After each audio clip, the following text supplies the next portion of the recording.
गुरु प्यारी साध संगत जी,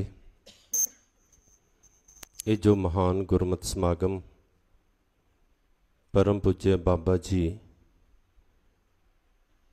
अमर शहीद संत बाबा राम सिंह जी की याद दे विच प्रारंभ होया है। जितने भी गुरमुख प्यारे आए हों अस्थान की तरफों सारिਆਂ ਨੂੰ जी आयां ਨੂੰ। तकरीबन तुसी सारे ही इन्हां लड़ियां दे विच अखंड पाठ साहिब जी करा रहे हो। आपां साधु नूं की भेट कर सकते हाँ? गुरु पातशाह ने गुरु घर दे विच सब तो ज़्यादा महानता दिती है बाणी नूं। बाणी गुरु, गुरु है बाणी, विच बाणी अमृत सारे। गुरबाणी कहे सेवक जन मानै, परतख गुरु निस्तारे। इस वास्ते दास बेनती करता है कि जिथे आपां होर सेवावां करनियां हन उत्थे एक सेवा भावें किसी ने अखंड पाठ साहिब जी कराया भावें नहीं कराया, भावें कोई प्रशादा लैके आंदा है भावें नहीं लैके आंदा, भावें जोड़ियां दे विच आके खड़ा हुंदा है भावें नहीं खड़ा हुंदा, पर एक सेवा जरूर करियो। वो है कि बाबा जी की याद दे विच आपो अपने घरां च अपने अपने रिश्तेदारां नूं कह के, अपने अपने मित्रां दोस्तां नूं, आंढियां गुआंढियां नूं कह के सुखमनी साहिब जी दे पाठ कराओ, जपजी साहिब जी दे पाठ कराओ, मूल मंत्र दे पाठ कराओ। अते जिहड़े पाठ होणगे तुहाडे ਉਹ ਤੁਸੀਂ ਆਪਣੇ ਕੋਲ ਨੋਟ ਕਰਦੇ ਜਾਇਓ। ਅਤੇ ਜਦੋਂ 16 ਤਰੀਕ ਨੂੰ ਸਾਰੀ ਸਮਾਪਤੀ ਦੀ ਅਰਦਾਸ ਹੋਣੀ ਹੈ ਉਸ ਤੋਂ ਪਹਿਲਾਂ ਆਪ ਜੀ ਨੂੰ ਦੱਸ ਦਿੱਤਾ ਜਾਵੇਗਾ ਕਿ ਕਿਸ ਗੁਰਮੁਖ ਪਿਆਰੇ ਦੇ ਕੋਲ ਕਾਪੀ ਹੈ। ਉਹ ਸਾਰੇ ਪਾਠ ਤੁਸੀਂ ਆ ਕੇ ਲਿਖਾਣੇ ਹਨ ਤਾਂ ਕਿ ਅਖੀਰ ਦੀ ਅਰਦਾਸ ਦੇ ਵਿੱਚ ਇਹ ਵੀ ਅਰਦਾਸ ਹੋਵੇ ਕਿ ਸੱਚੇ ਪਾਤਸ਼ਾਹ ਇਤਨੇ ਅਖੰਡ ਪਾਠ ਸਾਹਿਬ ਜੀ ਦੇ ਭੋਗ ਪਏ ਹਨ, ਇੰਨੇ ਜਪਜੀ ਸਾਹਿਬ ਜੀ ਦੇ ਅਖੰਡ ਪਾਠਾਂ ਦੇ ਭੋਗ ਪਏ ਹਨ, इन्हां संगतियां ने सुखमनी साहिब जी दे जपजी साहिब जी दे मूल मंत्र दे पाठ कीते हन। ये बेनती आप जी ने जरूर कबूल करनी, अपने हिरदे च वसा के रखनी। आप भी करो, जिहड़े तुहाडे मिल वरतण वाले हन उन्हां नूं भी प्रेर के तुसी कराओ। दस तकरीबन बाबा जी दे हुंदियां भी बाबा जी भी कई वारी ये बचन नूं दृढ़ कराया करदे सन, जगत मजूरी देत है क्यों राखै भगवान। ਜਦੋਂ ਸੰਸਾਰ ਦੇ ਵਿੱਚ ਆਪਾਂ ਕੋਈ ਮਜ਼ਦੂਰ ਰੱਖਦੇ ਹਾਂ ਤੇ ਉਸ ਨੂੰ ਮਜ਼ਦੂਰੀ ਦੇਣੀ ਪੈਂਦੀ ਹੈ। ਤੇ ਜਦੋਂ ਆਪਾਂ ਕਿਸੇ ਨੂੰ ਪ੍ਰੇਰ ਕੇ ਬਾਣੀ ਦਾ ਜਾਪ ਕਰਾਵਾਂਗੇ ਇਹ ਸਮਝੋ ਕਿ ਆਪਾਂ ਪਰਮਾਤਮਾ ਦੀ ਮਜ਼ਦੂਰੀ ਕਰ ਰਹੇ ਹਾਂ ਤੇ ਪਰਮਾਤਮਾ ਆਪਣੀ ਝੋਲੀ ਦੇ ਵਿੱਚ ਰਹਿਮਤਾਂ ਬਖਸ਼ਿਸ਼ਾਂ ਪਾਵੇਗਾ। ਦੁਬਾਰਾ ਫਿਰ ਸਾਰੇ ਸਤਸੰਗੀਆਂ ਦਾ, ਆਏ ਹੋਏ ਗੁਰਮੁਖ ਪਿਆਰਿਆਂ ਦਾ, ਮਹਾਂਪੁਰਸ਼ ਸੰਤ ਬਾਬਾ ਬਾਬੂ ਸਿੰਘ ਜੀ, ਸੰਤ ਬਾਬਾ ਗੁਰਮੀਤ ਸਿੰਘ ਜੀ, इन्हां दा बहुत बहुत धन्यवाद। हुण दास बेनती करेगा 2 मिनट द्वारा कि लाहा खट के घरां नूं चलीए। आके तुसी बाणी सरवण करदे हो ये भी लाहा है, आके झाड़ू फेरदे हो ये भी सत्संगी जनों लाहा है, लंगर घरां तो बना के लैके आंदे हो ये भी लाहा है, तुसी आके लंगर वरताउंदे हो ये भी लाहा है। दस तकरीबन क्या करता है कि जदों चौगिरदी इस चार द्वारी विच आ गए जो भी भावना नाल करोगे। मैं बेनती करा भाई बैलो जी वर्गियां ने ये सत्संगी जनों गुरु पातशाह दे कोलों बख्शिशां प्राप्त कर लियां।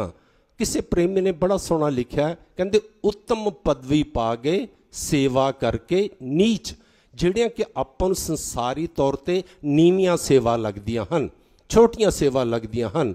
भाई बैलो बस भट्ठियां दे विचों गंदगी तां लोकां दी विष्टा इकट्ठी करके लियाया करदा सी ना। मैं बेनती करा आपां भी अपने इहो जिहे मन बनाओ भी आ संगतां दे वास्ते फ्लैशां हन, कोई अपने चो इहो जिहा कि मैं ये सारियां साफ करके जानियां हन। दास ने शायद 1-2 वारी पहलां भी किया है, जदों दास पहली वारी मनी करन गया ना सत्संगी नूं, ये तकरीबन सन 92-93 की गल है। तो दास सुबह जदों बाथरूम च गया तो उदों उत्थे संत हरि नारायण जी सन। तो आप जाके मैं जो सुबह गया 2:30 बजे सत्संगी जनों तो वो आप फ्लैशां साफ कर रहे सन, बाथरूम साफ कर रहे सन।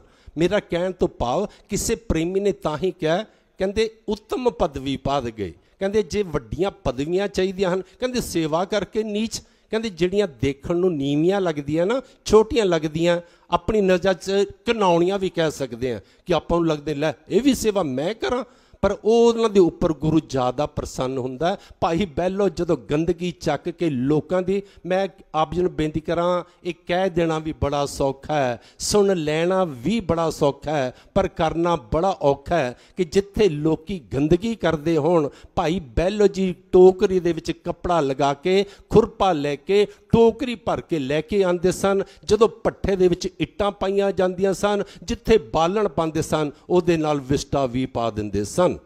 क्योंकि पंजवें पातशाह ने एक दिन पूछ लिया सी संगत विच, जिवें तुसीं जुड़ बैठे हो, इट्टां आईयां थोड़ियां कच्चियां सन, गुरु पातशाह ने पूछा भट्ठे के मालक नूं, जिहड़ा भट्ठे की सेवा करदा सी, देख रेख करदा सी, इट्टां किवें पक्कियां निकलणगियां?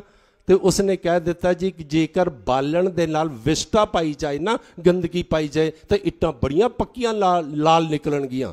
तो जदों भाई बहलो ने यह सेवा की, पंजवें पातशाह जदों भी पट्ठे का पूर निकलदा सी, इट्टां अपने कोल बुलांदे सन, अपनी निगरानी दे विच हरमंदर साहब वास्ते एक एक चीज़ चैक करते सन कि चूना किस तरह का बनिया, इट्टां किस तरह दियां हन, मिस्त्री किहड़े लगे हुए हैं। तो कहते जदों अज इट्टां निकल के आईयां, गुरु पातशाह ने पंजवें पातशाह ने दोनों हत्थां 'च पकड़ियां, खड़काइयां, तो वह खड़क रही सन बड़ियां वधिया। तो पंजवें पातशाह कहते भी इन्नियां वधिया किवें निकल आईयां? जिहड़ा भट्ठे की देख रेख करदा सी, मेन सेवादार सी, वह कहण लगा सच्चे पातशाह भाई बहलो की सेवा है। मेरे पंजवें पातशाह कहते भाई बहलो कित्थे है? वो बेचारा संगत विच बैठा सी, क्योंकि जिहड़े सेवा करन वाले हैं ना, वो अपने आप को बड़ा छुपा के कोशिश करते हैं। क्योंकि गुरु का उपदेश ये भी है कि सिखा तेरा एक हाथ सेवा करे तो दूजे हाथ नूं पता ही ना चले।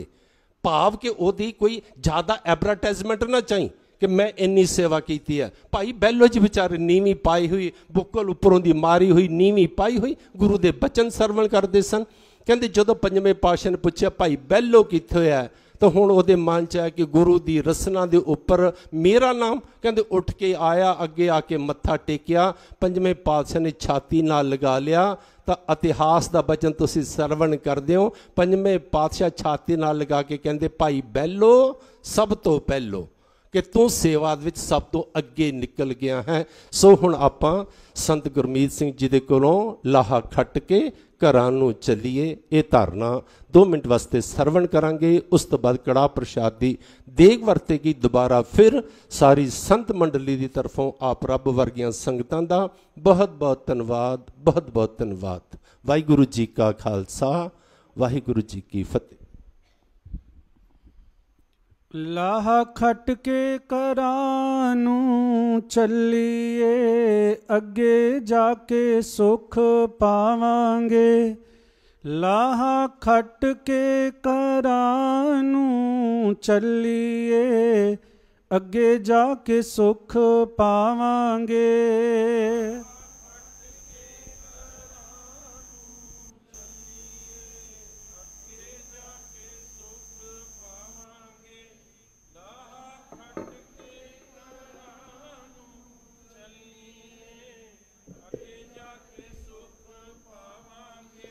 लाहा खट के घरां नूं चलीए, अगे जाके सुख पावांगे। लाहा खट के घरां नूं चलीए, अगे जाके सुख पावांगे।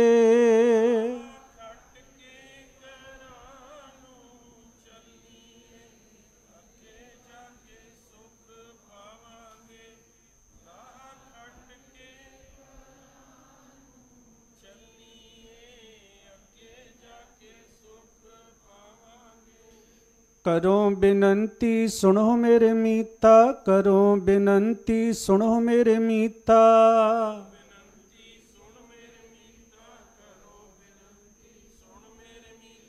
करो बिनंती सुनो मेरे मीता, करो बिनंती सुनो मेरे मीता।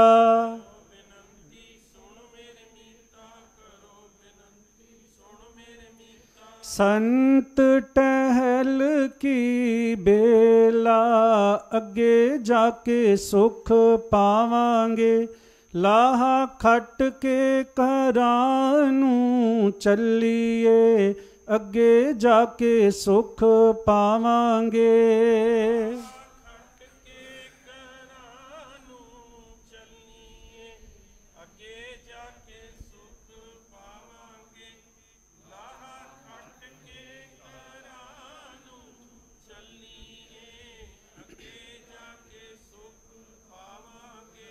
इहाँ खाट चलो हर लाहा, इहाँ खाट चलो हर लाहा।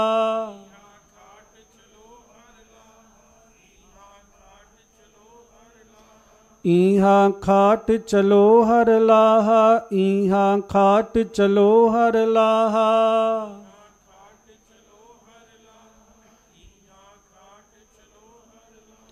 आगे बसन सुहेला, अगे जाके सुख पावांगे। लाहा खट के घरां नूं चलिए, अगे जाके सुख पावांगे।